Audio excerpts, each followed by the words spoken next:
Okay, there's 2 pages to the pattern. You have the bridge, the chin, and the mouthpiece. You'll cut 2 of the mouthpiece. You'll notice that it does not have the sidebars. It's because it gets cut off, but it is exactly 8.5 inches wide, so the same width of a sheet of paper. So just continue on all the way off the edge from that line. It's like a 1/16 of an inch where you'll see a blank space. All right. On this second sheet, you'll see a piece called the adhesive foam, and you'll need just craft adhesive foam. It has the white paper backing. You just peel it back and it will stick to it.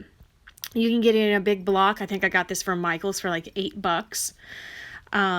You will also see on this pattern that you need a 4-inch piece of pipe cleaner. You can get those pipe cleaners in a big pack. It'd be basically any craft store, and I just cut them down with wire snips. And then you also need elastic. Now I'm using fold over elastic because it's what I have available. You'll notice now that there is an elastic shortage, but the fold over does work nicely. It's got a good stretch to it, and I have some available, so that's what I'm using. You may have to tweak the pattern based off of what elastic you use. Okay, now this fabric is a polypropylene. It's used in a lot of a medical mask. You use it for grocery sacks, those reusable paper grocery sack things.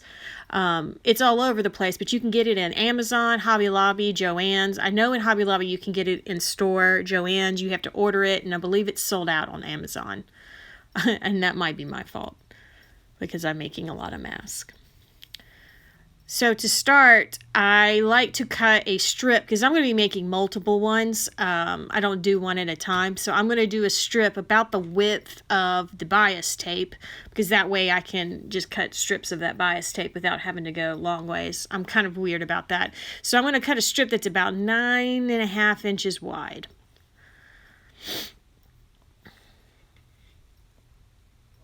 Yep, about 9.5 inches wide.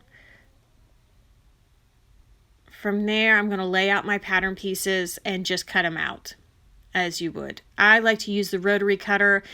For the bridge piece, I do have to go to a smaller cutter. It is this teeny tiny little cutter I have just so I can get around those angles.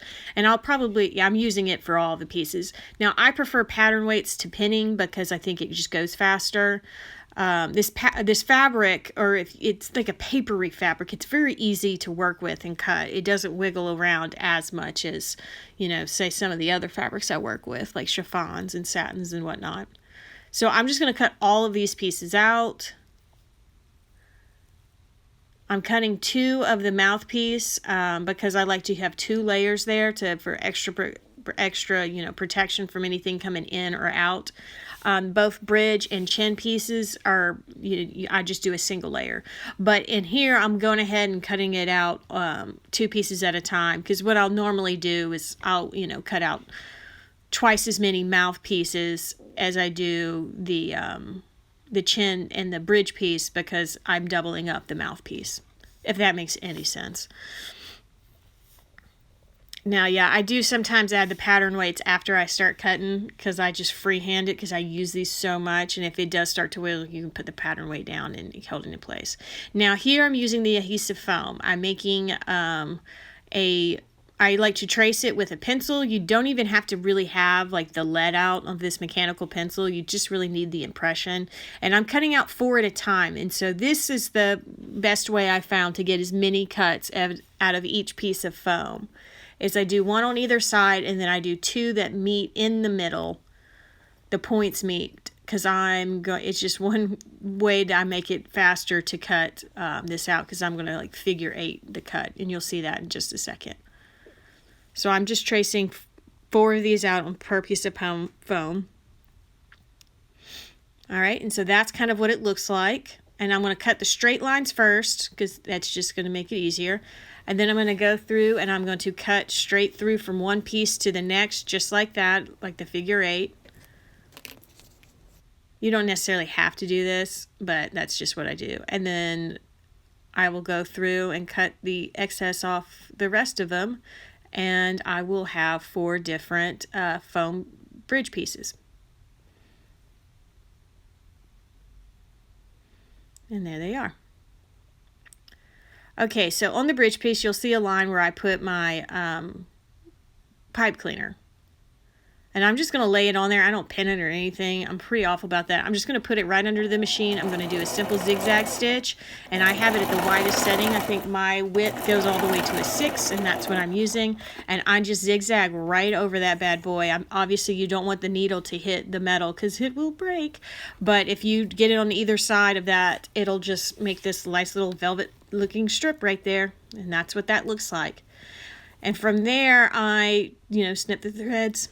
I'm going to take one of my adhesive foam strips. I take the sticky off, or the backing off, and I'm just going to press it right up to almost the edge of the piece.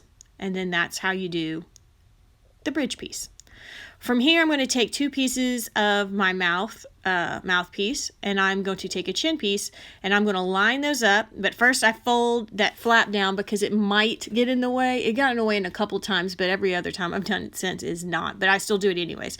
So I'll fold that out of the way, and now I'm folding this bias tape. Now, the great thing with this polypropylene is that it does not unravel, so I don't have to, break out my bias tape maker. I can just cut an inch of fabric, fold it in half, and right now I'm folding it in half and clipping it to those layers of the mouthpiece and those layers of the chin piece.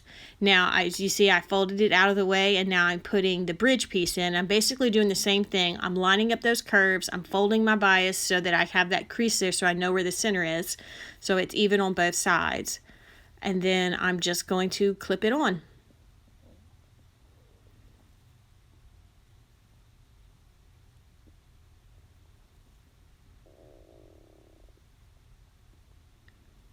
All right. From here, you'll notice that I do have, when you put it on the bias tape, there's maybe like a 1/4 of an inch extra length at the very end. I leave that there just in case, I need wiggle room, especially with the modification I make by using a Diaper as the mouthpiece. You need that extra wiggle room. And I just snip it off once I have the bias on there, if there's any extra length there. All right, and I just used the zigzag, and I zigzagged all the way down the side. These stitches don't have to be perfect, they just have to be there. It will create tucks sometimes, and that's basically what that mask looks like right there. It will have little tucks in the bias tape, but that does not matter. I'm just trying to get as many of these to nurses and doctors and paramedics as I can, so I'm trying to step away from my perfectionist side. Now here I'm cutting 10.5 inches of fold-over elastic. Again, if you're going to change up the elastics, you might have to play around with different lengths because that might change things up. For me, 10.5 inches works pretty good. I'm taking the fold over square piece that's 1.5 inches by 1.5 inches, and I'm folding it over and sealing up those edges. And now I'm going to come and zigzag it.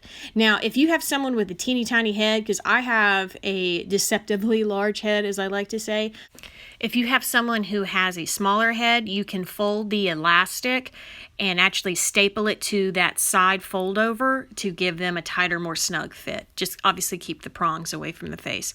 And this is what the final piece looks like. It's going to seal around their nose all the way down the sides of their face and underneath their chin, and it does not let anything in or out of that double layers of polypropylene.